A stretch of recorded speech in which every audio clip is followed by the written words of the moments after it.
xDefiant is set to release within Q1 this year, which means that would likely release by March 31st. And though there are signs on the xDefiant page being updated through Ubisoft's launcher on PC, as well as on the PlayStation Store, we don't have a set date for this game just yet. Let's start by getting everyone caught up with xDefiant, what it is, and why it's not out yet. In short, xDefiant is an arena shooter where characters have special abilities, but the game is still balanced heavily on gunplay. In a way, it's like Call of Duty meets Valorant, but with characters and factions from Ubisoft titles. In the back half of last year, xDefiant had a few closed and open betas that, although seemed promising at first, did have a plethora of small issues that could easily ruin the experience for many players. Things such as not being able to party up with other players, weapon models disappearing mid-game, movement not feeling smooth for every player, and netcode and server issues that all make the game feel inconsistent.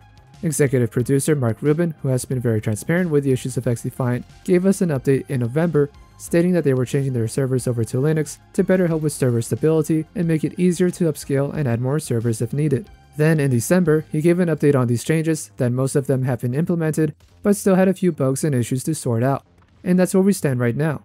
The last thing Mark had said about xDefiant was late last month on January 26th, where they are doing private testing. The game could be released any minute now, so long as they don't run into any other major issues. Even with the issues that I faced from last year's testing, I'm still looking forward to xDefiant's release. I still see a very solid core experience that this game can offer.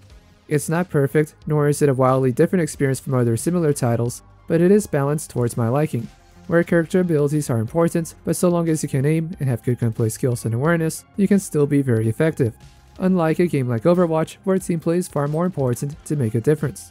Before continuing, if you're enjoying this video so far, please give it a like and consider sharing and subscribing if you want to see more videos more often, as we are on our way to 500 subscribers. The online discussions about xDefiant has always been back and forth.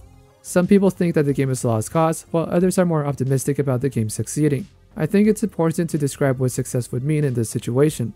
The moment a game vaguely resembles that of something else that already exists, it's hyped up to be a killer. The tactical game Gray Zone Warfare is set to release sometime this year, and people have been calling it a Tarkov killer, even though it doesn't have the same type of gameplay loop as Tarkov, nor is the weapon crafting going to be as complex. It's fine for games to be within the same genre or provide similar experiences and coexist. The best example of this would be Valorant and Counter-Strike. A lot of Valorant is inspired or based on Counter-Strike, but with added abilities and a different mentality for their map layouts. And we could do this all day. PUBG, Fortnite, Warzone, Apex Legends are all still around. BattleBit provides a similar experience to Battlefield in a more traditional and low-poly way, and games like Dota 2, League of Legends, and Smite all exist at the same time, etc, etc.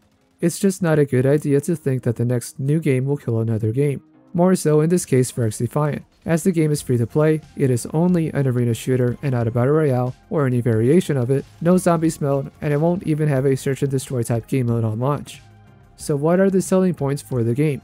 Well, players will have access to character abilities and ultimates that changes the dynamic of gunfights and capturing objectives, and going into the next point here, the game will have a less strict skill-based matchmaking system. Skill-based matchmaking has been a big selling point for xDefiant, as they will have a less strict version of it. If you look around, a lot of people are saying that it won't have any kind of SBMM, but that's just not the truth. It's simply less strict than other games like Call of Duty, allowing you to play the game instead of trying to manipulate the matchmaking. This is one of the few reasons why I believe we need games like xDefiant, games that will have an audience and are willing to shake things up. If xDefiant's matchmaking ends up being more engaging, and it keeps players on the game longer and have longer play sessions, we could end up seeing Call of Duty rework their own matchmaking to be less strict as well. Now don't get me wrong, I'm not saying xDefiant will have a larger player count than COD, but the people playing xDefiant will be on the game longer than those who play COD. I know, especially on the COD side of things, that some people are almost petrified to think that a higher skilled player could end up in their lobbies, and by all means, lower skilled players, young or old, or players with disabilities should be protected and have their own fun experience. I'm sure xDefiant will have some way to protect these players. By no means am I asking for the floodgates to be open. There are a lot of variables to matchmaking, such as what is your best game mode, your worst game mode, and are you using meta weapons, or are you trying to use a different build? But let's just look at a couple examples from my own experience on Modern Warfare 3. First thing I have to say is that I don't manipulate matchmaking. I did not use a VPN, and I don't have a special router to get off certain servers. This is as vanilla of a result as possible. And even though I may have done well in these matches, that still does not excuse the imbalance of these games. In this one example, I ended up with 31 kills, then my next two teammates with 20 and 14. Looking at the opponents, 4 of their players ended up with over 20 kills.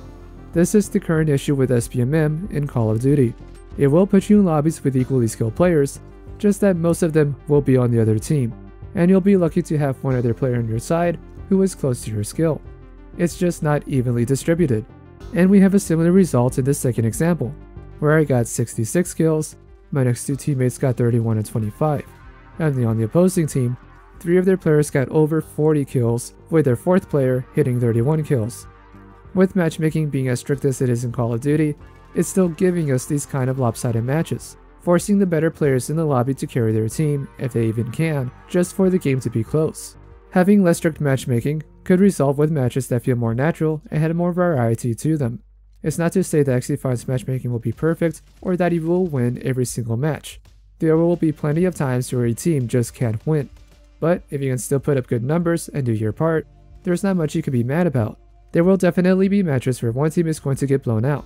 It will happen regardless of what matchmaking is used. The difference is how often that happens, and not feeling fatigued after your 3rd match because you hit some arbitrary amount of wins or kills that the game now wants to stack the odds against you.